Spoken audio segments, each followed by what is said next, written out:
Today I want to talk about the choices you need to think about when you're working on a panel that has a central design.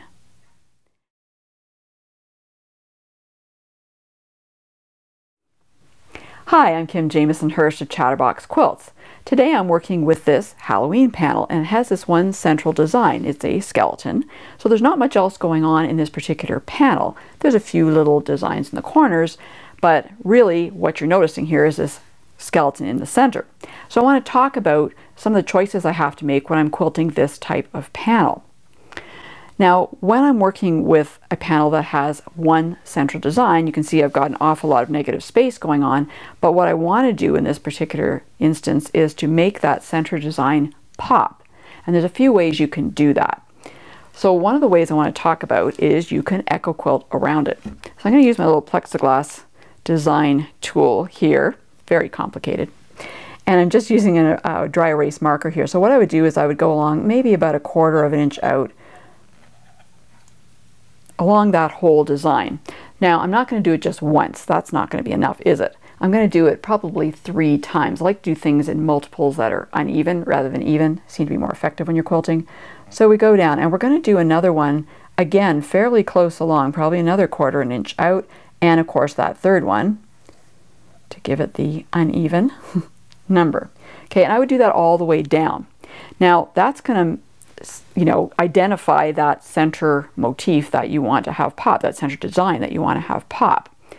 The other thing you can do when you're doing this quilting, any of the quilting I'm talking about today, is that you can get more pop to your quilt by layering batting. So for example, I might want to use 100% cotton or an 80-20 cotton polyester and then put a wool bat underneath it and do that. So you've got a little more loft in the batting itself, and that will make the quilting pop even more.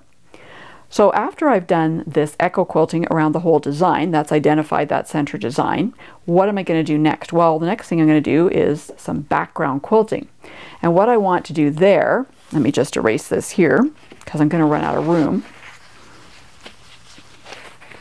What I want to do there is a couple things. So first off, I want to use a motif that's going to accentuate this panel.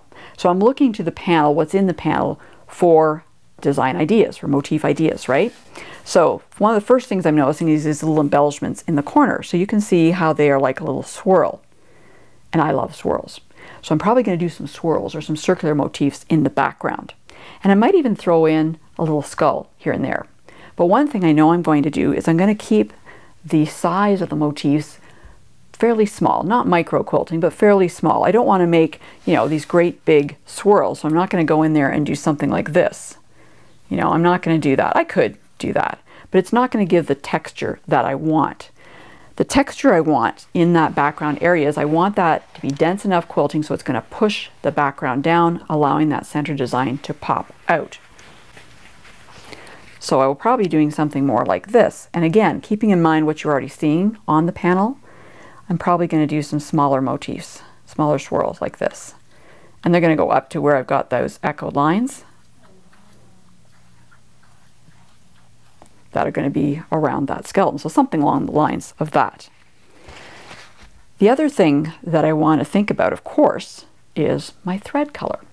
Now, before we get to thread though, one little thing. You're wondering, aren't you? I know you are. How do I do a little skull? That's got to be kind of complicated. No, it's not. Okay. Little skull just goes like this. Okay, that's all you need to do for a skull. Whatever it may seem to you when you throw it in with a skeleton, it's a skull. So it's just a very easy little design to do. Don't fuss it. And you don't have to throw that in, but it's kind of fun if you wanted to every so often. Now, thread. Let's talk about thread. Again, we've got this background area. It's this gorgeous orange. What am I going to put on it? I'm going to put orange on it. Okay, I didn't have to think about that at all, because if I put any other color on it, if I put like a white color, a cream, let's say, to match the skeleton, or a black, you're just going to see that quilting. You're going to lose that whole design. You're just going to look at the quilting, and that's not what I want. It's background quilting. That means it's pushing the background down. It means I want texture, and I don't want the quilting to pop. I don't want to see the quilting. It's just there to, because it has to be for one thing, and add some extra texture to the quilt. But we have lots of choices in orange. You wouldn't think there's as many oranges in thread as there actually are. But even just by going into what I have in my stash, I've got all different kinds of colors. And when you're auditioning your threads, because that's what you're doing, you're trying them out to see who's going to be the winner, who's going to get the roll to quilt on this particular quilt, you need to actually take the thread off the spool. Okay, you can put the spool down like this, but when it comes to variegateds especially, that does not work well. So pull a bunch off, put it on top, see what it looks like, because sometimes, actually a lot of the time, it looks a lot different off the spool than when it's on the spool. So I'm just going to lay those down. I've got lots of them. Here's a variegated, and some of these are cotton. I should say one of these is cotton, I guess. What I've got here, this particular one, is a cotton, and the rest are polyester. So they're going to show up a little different too. You can see the cotton is quite flat. Let's put it up here. It's quite flat next to the polyester. You can see a little bit of a shine. Certainly when you quilt it out, you'll notice that difference. And here's another dark one here as well. So I have all different kinds of orange threads here. You wouldn't think there's so many different orange threads. And you wouldn't think they would look so different when you put them on your project, but they do. All right, so when I'm laying them out like this, I'm going to take it away from the skeleton because I'm not going to use that on the skeleton actually.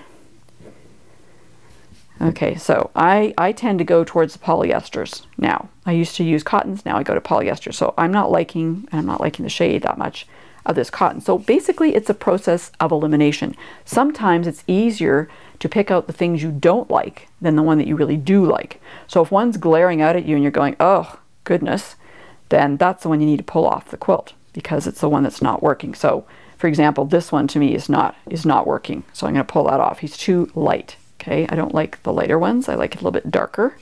And sometimes that's just a personal preference. And you'll see colors differently than I do.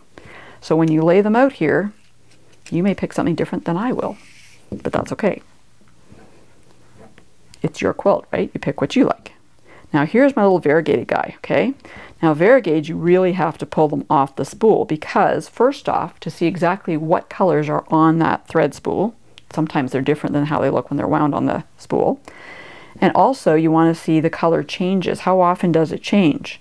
So you can see this one's got maybe about an inch changing before it goes to the next color. Some of them are longer than that. And they stitch out differently. So even though I'm spooling it here, it's still difficult to tell how this is going to look when it's actually quilted. But you can see that that yellow is really popping off that orange background.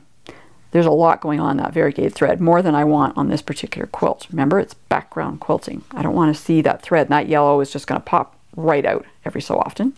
And I'm going to see it, so we're not going to do the variegated. I wasn't going to do the variegated, I just had to show you.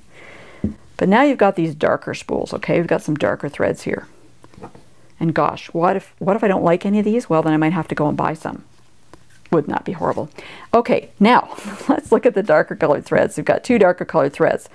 You can see the difference in them actually, right? One's a little bit more reddish than the other one. This one I think is a little more reddish. It doesn't read as red, but when you put it next to the other orange, you can see the difference. So there's those, and then there's this one.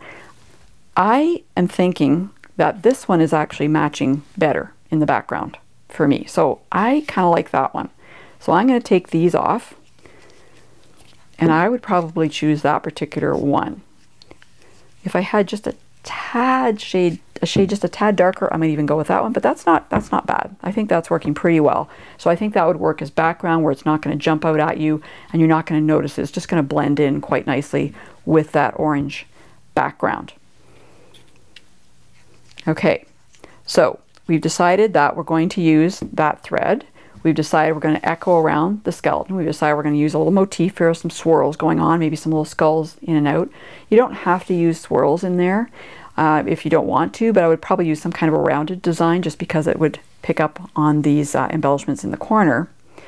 The other thing you could do, because again, there's an awful lot of orange fabric here, there's a lot of negative space to play with, you could divide this background into different areas.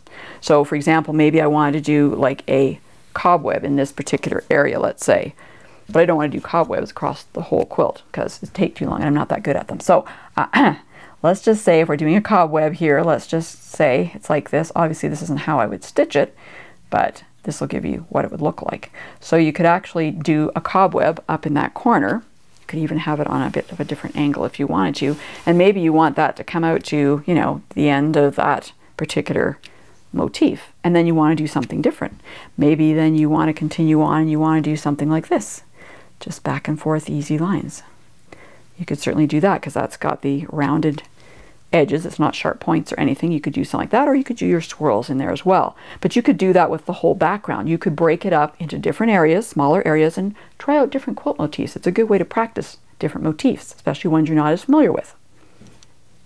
So those are some of the things you need to think about when you're working with panels, especially ones that have a center design like this one does.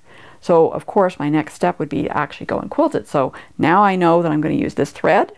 I know I'm going to echo 3 times around this quilt, this motif I should say, and then I'm going to do some swirls, maybe skulls in the backgrounds, and that would be my choice for this particular panel, this particular project. You might choose something different, but I hope I've given you some ideas of what you can do to make a panel with a center design pop out so you'll really notice that design. I hope you enjoyed today's video and found it helpful, and if you did, please give it a thumbs up and share it with your quilting friends. And I'd love it if you subscribe to my channel and if you would hit the bell so you'll be notified the next time that I release a new video.